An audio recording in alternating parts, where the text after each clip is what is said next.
Je vous dis quelques mots sur les enjeux de notre journée. C'est donc la poursuite des ateliers sur lesquels on a déjà travaillé, menés dans le cadre de ce plan climat. Et la deuxième étape, l'idée, c'est de l'élargir au grand public. Et là, c'est pas simple. Puisqu'on élargit au grand public, eh bien, on va d'abord l'écouter, ce grand public.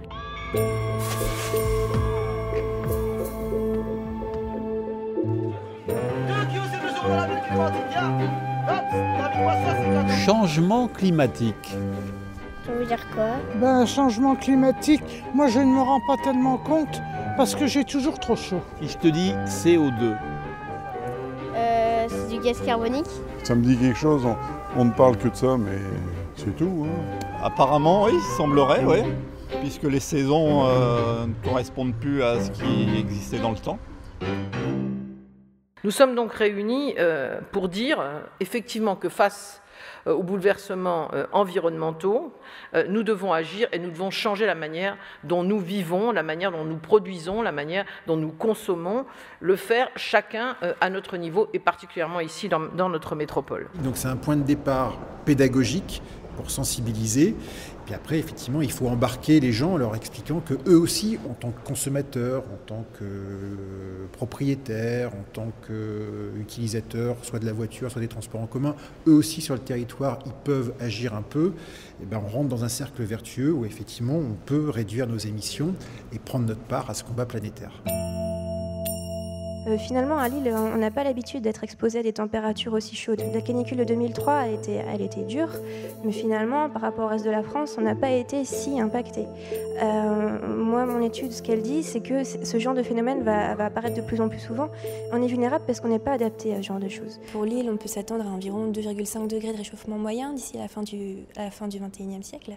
Moins de jours de précipitations par an, mais des précipitations plus intenses, en tout cas un plus fort cumul de précipitations quand ça tombe. La première chose, c'est que si vous regardez le climat de la prochaine décennie, plus on émet, plus on a des zones foncées, et plus le réchauffement à la fin de ce siècle va être important. Je ne pense pas qu'il faille faire peur, mais le problème est vraiment réel et il faut dire les choses telles qu'elles sont. C'est effectivement après 2050 et surtout vers la fin du siècle, si rien n'était fait, que les conséquences dramatiques seraient déjà là. Mais je le redis, ce sont des conséquences, ce ne sont plus les générations futures, mais celles qui sont dans le cours d'école. Donc c'est à portée de main malheureusement. Bon, si vous êtes dans la région tropicale, vous posez des questions sur les cyclones. Dans d'autres régions, c'est l'élévation du niveau de la mer qui va être votre problème. Dans d'autres régions, dans l'océan, ça va être l'acidification de l'océan. Donc, il n'y a pratiquement pas de région qui sera insensible au réchauffement climatique. Alors, tout de suite, on va écouter le maire de Saint-Louis du Sénégal, jumelé à la ville de Lille. Écoutez-le. Nous nous rendons compte que les pays pauvres n'ont absolument rien à se reprocher là-dessus. Mais ces mêmes pays pauvres, ce sont les pays qui subissent aujourd'hui de plein fouet et qui sont les moins préparés au changement climatique et à ses impacts négatifs. Alors, c'est le lieu et c'est le moment de prononcer une solidarité globale. Le débat énergétique est fondamental pour comprendre que si l'on n'agit pas, si on rentre dans un scénario d'inaction, ça va devenir de plus en plus difficile, de plus en plus cher, avec une souffrance sociale de plus en plus grave. Vous voyez bien, donc il y a une crise de la transmission générationnelle aujourd'hui. Si nous ne savons pas raconter un monde dans lequel il fait bien vivre, vous voyez bien qu'il y a une distance qui est en train de se creuser entre les générations. On a tous un grand rendez-vous en 2050. On va devoir avoir construit un système énergétique différent de celui d'aujourd'hui pour faire en sorte que l'humanité puisse vivre correctement et en paix avec elle-même. Quand on rentre dans un discours pessimiste, en fait, on est dans un discours de lâcheté. En fait, on est dans un discours d'abandon des jeunes. Et ça, on n'a pas le droit. Je pense que la problématique pour le grand public comme pour les entreprises est de donner envie.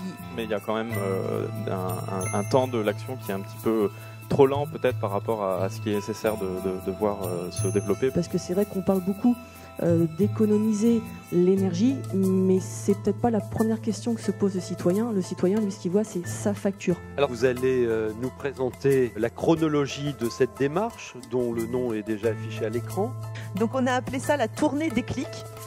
Tournée, parce que c'est bien l'idée de se déplacer sur le territoire. Il y a la communauté qui porte, qui va qui va certainement faire une campagne de com, mais l'idée c'est que ce soit relayé dans les communes, que les associations en parlent, qu'on puisse en parler à son voisin, qu'on soit tous des ambassadeurs de cette tournée. Donc dans un premier temps, par les 8 réunions, on va vers les gens, voilà. On va les chercher, on les met autour de la table, voilà. On les informe, ils s'expriment, ils disent des choses. Ce qu'on veut, c'est vraiment quelque chose d'interactif. Ben oui, ce sont des citoyens informés, avertis, qui peuvent éclairer l'avenir. Quand on est engagé dans cette réflexion, dans cette action, et qu'on dit à nos concitoyens, venez avec nous, je crois que c'est ça aussi la force de la politique, de faire en sorte de mobiliser une société civile, nos concitoyens, pour créer ensemble une autre société. C'est vraiment l'objet de cette journée. Et donc, bon travail et merci beaucoup de nous aider à réussir ce grand enjeu.